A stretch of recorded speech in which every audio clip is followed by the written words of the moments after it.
ଆଜି ସକାଳୁ ଉଠି ଦେଖେ ତ ବାପା ଆମ ଘରେ ଠାକୁରାଣୀ ପୂଜା କରୁଛନ୍ତି। ଏ ଯେଉଁ ନିମ୍ବ ଗଛକୁ ପୂଜା ହେଉଥିବାର ଆପଣ ଦେଖୁଛନ୍ତି, ଏଥିରେ ମା ବାସୁଳି ମା ଏଠି ସ୍ଥାନ ପାଇଛନ୍ତି।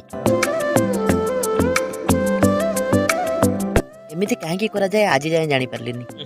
ମେନ୍ କଥାଟା କହିବାକୁ ଭୁଲି ଯାଇଛି। ମଣ୍ଟୁ ଜେନା ଡାଏରୀର ସମସ୍ତ ଭିଉଅର ମାନଙ୍କୁ ପବିତ୍ର ମକର ସଂକ୍ରାନ୍ତିରେ ହାର୍ଦ୍ଦିକ ଶୁଭେଚ୍ଛା ଆଉ ଶୁଭକାମନା। ଆମ ଘର ଆଗରେ ଖଳାରେ ନିମ୍ବ ଗଛ ତାପରେ ବେଲ ଗଛ ଏଇ ଦିଟିକୁ ପୂଜା କରାଯାଏ। ଆଜିର ଖବର ଘମାଘୋଟ କୁହୁଡି ଜବର ନଡା କୁଟା ଆଉ କିଆ ଜାଳିକି ପୁରାପୁରି ଜାଳା ଖାରା। रस जामु डाली है रस जामु डाली अरे कहना क्या चाहते हो?